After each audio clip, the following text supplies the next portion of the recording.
It's the grandson of Right Thought. Welcome to the School of Marvelous Life. In order to enter the kingdom, one must be born again. One must be born again and become a child again. So, if you were wise, then you would take your attention and focus it upon the children of the earth and study them, understand them, so that you can understand what you must do to enter into the kingdom. Some people hate children. So then, if you hate them, will you be able to know what you should do? You reject that way of being. Well, if you reject that way of being childlike, then you will not enter into the kingdom of heaven. You won't make it. So you got to understand childlike qualities. What is it about a child that Christ says you got to be like that in order to enter in? Well, how do children see themselves?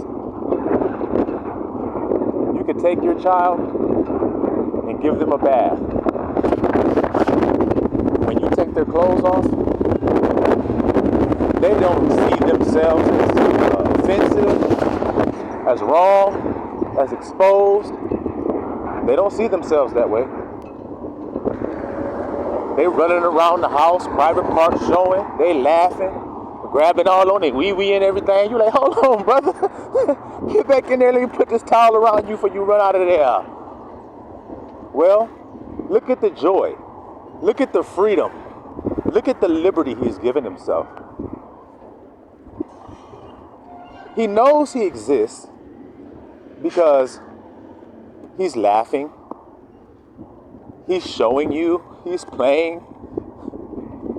But he doesn't know he exists with you. So there's a difference. He's uninhibited. He's truly free. You see? He's not basing off of what he thinks when he does something. He's basing off of how you respond. Do you understand that? He did something completely innocent to himself. But if you respond as if what he did was wrong or bad, he learns that. Which means he wasn't that way when he came here originally. You see that? Remember what Abba said? Who told you you were naked? Come on, y'all. This ain't hard. This ain't hard. That one line right there should clarify why he said y'all gotta be children again. That one line right there. Who told you you were naked? Remember the child I just told you running around was grabbing all on the wee? He doesn't know he's naked. In other words, he doesn't know he's exposed. He doesn't know that he's offending. You understand what I'm trying to tell you? He has no clue. Well, he learns from you and your response. So that's why Christ said you got to be born again, because you've learned what you've learned about what is offensive. Y'all hear that there? You've learned what that is based upon people's responses. Well, these people in the world are different than you. You came from the kingdom. They didn't. Remember Christ said, I've come from above. Y'all come from beneath. You see that? There's some weed out here in this field. Who planted this other stuff? Oh, an enemy done that. So you see? Enemy in there. They don't want you to be free. Do Egyptians like other people being free? Or do Egyptians like to bring God's people into slavery? Well, read the Bible and see what they like to do. Egyptians love to have God's people under subjection, not knowing who they are, believing that they are all one people with the Egyptians, while they are in servitude to the Egyptians, not knowing that they have a God, not knowing that they're their own unique people, not knowing their master's crib, not knowing their master, just like Isaiah said, nor considering it, just going along living, just like here in America, spiritually Edom. Spiritually Egypt. Same thing is going on here. But yet, all the stuff you do is rejected. You can't understand why. Well, I'm telling you why. Because you're a child in a world of adults. Now, how do adults treat children? They're dismissive. Get out of here when grown folks talking. This grown folk business. Get on in there and play with the kids. That's how the world does you. That's why he said, marvel not if the world hate you. Come on. Come on. Hey, my little children. And look if he calls the elect little children. Look in there and see if he does. Oh boy, whack-a-mole with the truth. Like I be saying to y'all. He just whack-a-mole with the truth. It explains everything going on. Marvel not if they hate you, because that's how adults treat children. That's how they do it. Treat and teach. Maybe that's what my mom keeps trying to say, teach, because that's the word I mean to say. That's how they teach children. By their actions. By how they respond to what the child does. Well, they're not your father. You hear that? They're not your father. You are to do the will of your Father who sent you. They're going to do the will of their Father. And the will of their Father is what? Steal, kill. Y'all know the rest.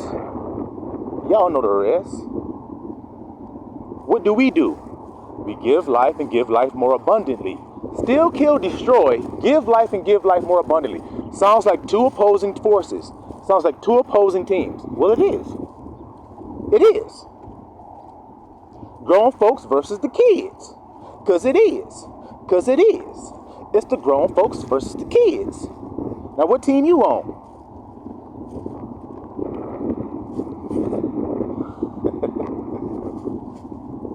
See, I got some smart ass right now. I can hear him. I can hear him in my spiritual ear.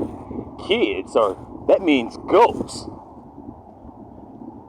Yeah, but over here in America, it also means your offspring. So, you want to be an ass? Or you just want to be a free child like us? Because we know what we trying to say. Ain't that how kids talk? They be mumbling and bumbling all over words, but they know what they trying to say.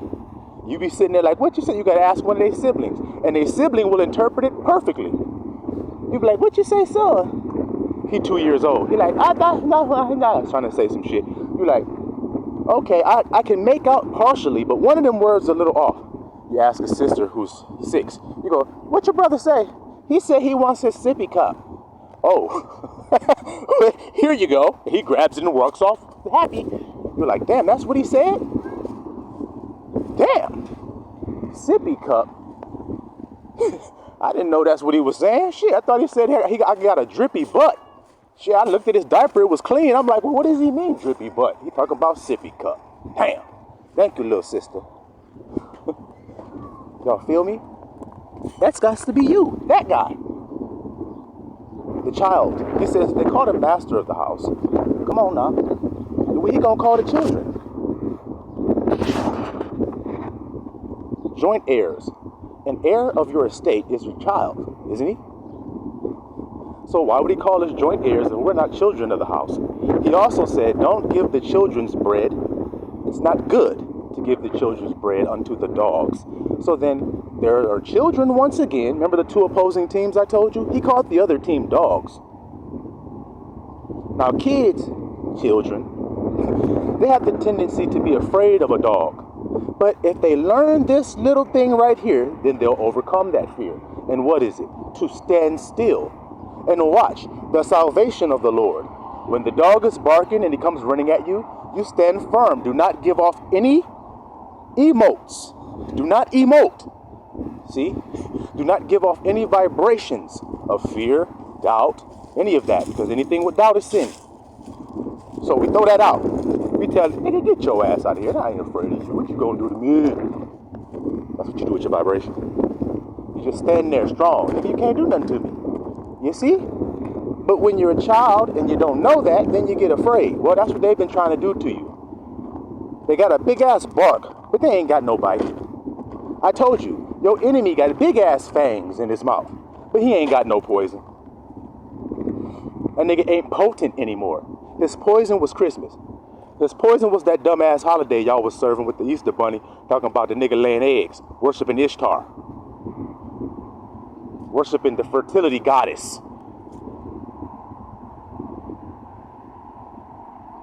That's the venom that he used to have that worked. Yeah, Santa Claus. What else I got? Thanksgiving. That's him bite your ass. That was the venom. That shit don't work. What did he say about Paul? Paul got bit by a serpent. He shook the nigga off into the fire, and they marveled and said, how come you ain't dying? That was a poison because the venom don't affect me no more. Y'all should see how I'm walking right now. Y'all should see how I'm walking because the venom don't affect me no more. So he can bite all he wants. He can bite all he wants. He's not going to do any damn thing. So he stopped biting. He said, okay, the hell with it. The prophecy says that the child is going to play with the serpent upon his hole. He's going to crawl around, pick the serpent up out of his hole, and play with the guy. So I can fight against the snake. It's like, I can fight against that all I want, but eventually that's the end. He's going to be petting me on the head, have dominion over me. So I may as well stop biting the guy. It didn't work anymore. Y'all hear this today or what? We are not ignorant of his devices. You see? We got the anti-venom in our blood. It's called Yahushua's blood. The blood of Christ. That shit cannot affect the blood of Christ. He can try, bite and dig it all in, hold it, wrap coil around your body, suck it. You got sleep paralysis, you don't know what the hell's going on. You're like, what the hell's happening to me? But when the spring went down into that, it burst through your skin and went down in there and hit that blood of Christ, he was like, oh shit! Oh shit! God, do I still got my lips? Shit! Oh, that nigga heat ray vision, like snakes be seeing in infrared and shit. That shit got regular vision. That nigga was like, wait a minute, I can see colors. What the hell is going on here? Shit. That nigga got bewildered, reverse. Oh man, maybe because it's hot out here, y'all. Maybe because the sun is shining, got me amped up and hyped up, y'all. But I'm happy because his venom don't have no effect on me. Do it affect on you? Do it got an effect on you? It ain't got one on me. It ain't got one on me. Y'all hold up one second. So, back to this thing about being a child, see? Children believe their father. That's another trait. If they don't believe their parents, then how come all that stuff I mentioned earlier be working on your kid? Like the tooth fairy. That scary ass Ishtar bunny. That scary ass Satan Claus that y'all be putting them on the lap of this nigga and they screaming the whole time and you thrust him up there anyway. Yep. Because you're lying. But they grow up, they believe you, and then they continue the traditions of their fathers. See, traditions only continue because they're believed. So a child blindly, by faith, believes their parent. See? They have no reason not to until the parent teaches the child that they are not reliable. Y'all can hear all this, then you benefit. They're looking to their parent for their source of everything. Their source of eating. They're not scared. They're not running back debating with their parent about eating. They just know their parent going to give it to them. That's how he wants you to be with him. Adults are the ones talking about, I gotta eat. I gotta kill me somebody so I can eat. I gotta take somebody's land so I can eat. Children don't do that. They just see a child that's hungry, they say, a kid be like, what's wrong? He be like, oh, I'm just hungry, man, I ain't got nothing to eat. That kid be like, I got a half of a peanut butter and jelly sandwich. He pulls it out of his bag and gives it to him. You can have that. He didn't care about what color the kid was. He didn't care about any of that. He just knew he needed something. Those are attributes of children. A child will see their mother start crying and go over there and console their mother. No one taught the child how to console. It's nature. That's what he wants you guys to be like, but you ain't. Y'all will see y'all family member crying like a motherfucker and walk right past. Damn, guess that nigga going through a personal problem. Well, I guess that means you don't think that y'all are one. You can't say you love somebody and then treat them like you don't love them. It's one or the other, man. Either you do or you don't. But what y'all do? I love you. I love you. As soon as you get off the phone with that person, you call somebody else to gossip about the person you just said you loved. And none of those words you're saying are loving. Hey, they need to get their damn life together. They ain't shit. I remember when they was doing their thing and successful. And all the stuff they said, remember they were doing their thing and successful, was all earthly vanity bullshit. They had a good job. They was doing good. Now look at them. Well, didn't you just get off the phone and talk about your lover? Yeah. Is this love what you doing right now? Is that love that you doing right now? Or what is that? Oh, shit. Oh, no. I guess you right, buddy. Well, it's true what I'm saying. All right, well, go tell it between you and them. That's what the scripture says to go do. You got beef with your brother. You say you love him. That's your brother. Go discuss it between you and him. Why are you discussing it with me and you? That's adult shit. We don't want to do that. Children don't do that. They just want to make friends, man. They just want to be friends. They just want to get along. Isn't that true? So it's up to you to decide today when you're going to be an adult with your suit on and your hair gel in your hair. Or you're going to be like a kid that takes no thought. Because look, guys. Do children take thought of what they wear? Or do they just put on what you gave them? Some of that shit be flooding. They don't care. They be having holes in it. They don't care. But adults care about that. They care about the outward adorning, don't they? Children don't. They have the same shoes, have holes in it. They're still running, playing with just the same vigor as if they had on Jordans. Isn't this true?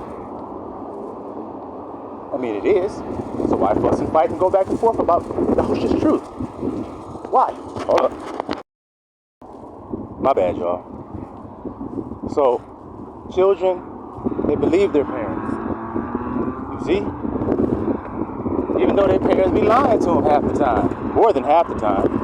But they believe them. So why is that pleasing to the Father, even though it seems unpleasing to men? That seems stupid to men.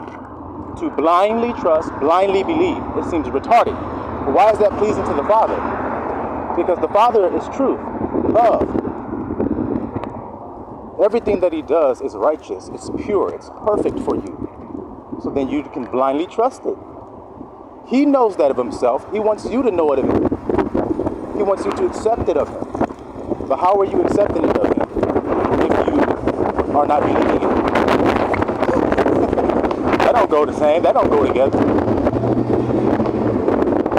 You see? But how do we know it's pleasing? Because when we read about love, what does it say? Love believes what? What does it say? Love believes what? Love hopes what? Love endures what? So then, love endures your mistreatment. It endures your lying. You see? It hopes all things, believes all things. You told me something, I believe you. It's not my fault you lied. It's your fault. What is it? When somebody shows you who they are, believe them. Isn't that what you've heard? Someone shows you who they are, believe them. It doesn't mean you have to act different. It doesn't mean you have to do anything. It didn't say when somebody shows you who they are, lash out at that nigga, kick his ass, beat his ass up. It don't say that. That ain't what the saying says. It says just believe him. Because that's all you got to do. You ain't got to do nothing else. Simply just believe. Okay, that's what you said. Since I'm a loving person, I'm not going to lash out at you because you lying. It's up to you to lie. It's your choice. That's what children do to their parents. their parents have raised them, kids are very forgiving. It's okay. Yeah, things been rough lately. We ain't got no money. Can't get you nothing. Can't get you no new clothes. Nothing. It's okay. I know you love me. That type of attribute is what Father wants in his children. Forgiving hearts. Tender hearts, he says. Exposed hearts. Exposed, guys. Do you know what exposed means? Circumcised. Why do you think that connection is made in the scripture of circumcision? Because underneath the foreskin is something there that's very tender to the touch. So that's the way he's made your heart. It's not anything crazy about it. It's just simple. Your heart has a foreskin on it, covering the tender part of it. Now, let's see what that means. You hear songs, I'm cold-hearted now because a bitch hurt me. That means you put a foreskin over your heart. That's all it means. Does God want you to do that? The hell with that bitch that hurt you.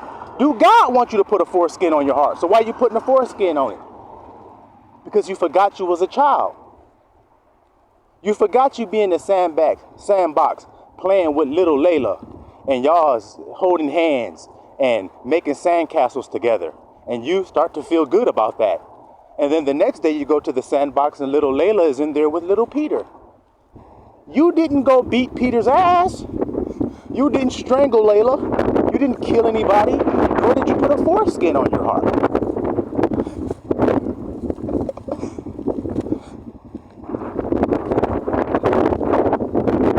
You learn to deal with the feelings. And that's just is what it is. But when you're an adult, what do? Easily offended. See? You don't expose what's in your heart. You hide what's in your heart. You hide the sensitivities of your heart. You put your feelings aside and you kill them and you crush them. Isn't that what happens? I'm cold-hearted now. What did Omarion say? I got an ice box where my heart used to be. All that moving, that's how the nigga was dancing. I got an ice box where my heart used to be. It's like a wolf. Ooh. Y'all see? I got an ice box where my heart used to be. Cold-hearted now. Why? I apologize. Whatever that nigga said, because we fell off. So now I got an ice box. It hurt me too bad. So somebody else can be, have control over you. I didn't know I was saying that when I said I had an ice box where my heart used to be. Yep. Somebody hurt you, and now you altered yourself because of that. Maybe it was their fault. Maybe they were just wrong. Why do you have to alter yourself because they're wrong? Hey, little Jimmy that saw little Layla playing in the sandbox with little Peter, even though you were in there yesterday. Don't change your feelings now because of what you just saw out there. Your internal world doesn't have to change because of that. So you keep right on playing. You go on and you get a new friend. You play.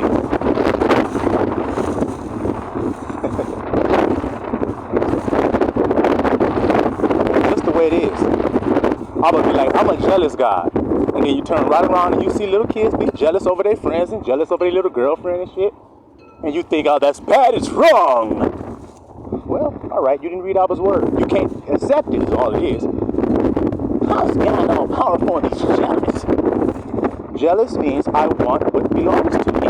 That's all it means, you silly little rabbits. See? You could be a rabbit or you could be a child. Which one do you want to be? Be an Easter bunny? What you want to be? You want to be a little Ishtar bunny? Laying eggs and shit? Jealous means I just want what belongs to me. It's only righteous. You cook a meal. Watch this. Watch what I'm about to explain. You cook a meal. You're hungry as hell. You cook a meal for yourself. You sit down to eat it, and right as you're about to take a big forkful, you can't wait. Your mouth is salivating and shit. You're about to take a forkful. Some other person comes right up and snatches the plate off the table in front of you and starts eating it. And And you say, damn, what do you think you're doing? It's my dinner. Are you jealous over your dinner? Why are you jealous? Is it because you purchased those groceries? Is it because you actually labored and cooked the food? What's got you jealous over it? Why do you feel possession over it? One of those reasons, you cooked it, you made it, it's in your house, in your refrigerator, some reason you feel like it's yours. So if somebody else come and take it and be like, you ain't gonna finish that cornbread, and they take your cornbread, you gonna do like Martin or you gonna do like Eddie? Eddie got his ass whooped. He was like, but he didn't get my cornbread. See, jealous over my shit. It's mine. The hell you think you could come take it for? So that's Abba. All is his. So when something act like it ain't his, what are you supposed to do? Oh, it's okay. It's all right. You can go ahead on and do that if you want to. Is that what the master told us? What he said? Father, your will be done, not my own. Okay, so then why y'all making wheels? Y'all think y'all on the Fresh Prince of Bel-Air or some shit? Y'all trying to be Will Smiths and make wheels? Y'all ain't blacksmiths, y'all Will Smiths. Y'all forge wheels. Well, Abba said, don't do that. Don't forge your own will. Don't be a Will Smith. You see? Because if you be a Will Smith, you may forget you're a child and get upset and go up there on stage and say, keep my wife's name out your fucking mouth. Keep Layla's name out your fucking mouth, Peter, and slap him. I'll see how Abba be doing that. You may. Y'all see that? That's what happens when you be a Will Smith and things don't go according to your will that you smithed up. So you got to be a child again. Blind faith, trusting. Walking by faith and not by sight means blind faith. Not by sight. Okay, I have a choice. I can either keep doing that or stop doing it. But if I walk not by sight, then everything I see, I'm now blind to it. That's right. That's what kids do. A car drive by, they be like, that's my car. They ain't got no money in their bank account. They ain't got no job, no way of making no money. They're 6 years old talking about, that's my car. See, they don't care about all that shit you just mentioned. It's theirs. They've claimed it by faith and hope. They believe it. That's the way it goes. That's what makes kids cool. That's what makes them amazing. I've taught this message that I've taught to adults all over the place. I have not seen any adult receive it like I've seen children receive it. I went to Atlanta, Georgia, unexpectedly in the year 2018, and I moved in with a single mother and her children. She had 3 children, 2 sons and a daughter, and she stayed there by herself. And I knew her sister, so she was kind enough to let me stay with her, because I had nowhere to stay. I was just randomly, like I said, I would say go down there, I went. I didn't know what I was doing. Well, I stayed at her house. I kept to myself and stayed away because it's a woman and children, and I don't want to offend or bring harm or anything, just help. So I'm there one day, and her son sees me reading a book, and he comes and he says, what you read? And I said, I'm reading this book here by Neville Goddard called Feeling is the Secret. And he said, well, what does that mean? And I explained it to him in great detail. And he says, so you're telling me I can do this and da-da-da? Yes, you can. Just decide what it is you want. And he started. And that summer, he was not happy about living with his mother. The oldest son, he had a lot of pressure because he was taking care of his siblings. His mother was always gone, working, musician, so she had a lot of stuff to do. Well, he was feeling overwhelmed. And I told him, I said, well, look, just consider the circumstances that you want for yourself. What would you like? And he said, well, I want to spend some time with my grandmother, who stayed in Tennessee at the time. He's like, I want to spend some time with my grandmother, stay there for a while, and just play my video games and chill out for a while, have some me time. I said, well, when you go to sleep, just do that in your mind. Now watch this, guys. I gave him that book. I said, you keep this book, you read it and learn from it. You keep it. And I went on. I left Atlanta, went to a place called Stockbridge, Georgia, stayed there for a few months with another wonderful, sweet woman. Her and her brother were kind enough to let me stay at her sister's house. Rashidi was his name. His sister's name, I always forget. I can't remember right now. But stayed there for a while. And after Stockbridge, I left there and went to Tennessee, guys. Randomly, didn't know I was going. I went to Tennessee. When I get to Tennessee, remember, I knew the sister of the first girl's house I was staying in. So they're sisters. They have the same mother, which is that boy's grandmother, see? So when I got to Tennessee, through the sister I was telling you about, I met the mother in Tennessee. When I go to meet the mother at her house, guess who I see sitting in the living room there? That boy. Guess what I see on top of the nightstand there? That video gang. And when I saw him, I said, you see? He said, yeah, totally. This is calm as could be. Yeah, he was about 14 or 15 at the time. Yeah, I see it. It's clear. Easy. Y'all hear that today? So he was actually walking in the thing I was actually instructing him on that day. He was actually doing it. I saw months later, he was actually doing the exact thing. She was like, yeah, he's just here for the summer to spend some time with me and blah, blah, blah. I'm just laughing on the inside. So y'all see? He believed me by faith. He accepted it, and he did it. Silwan Nasrallah.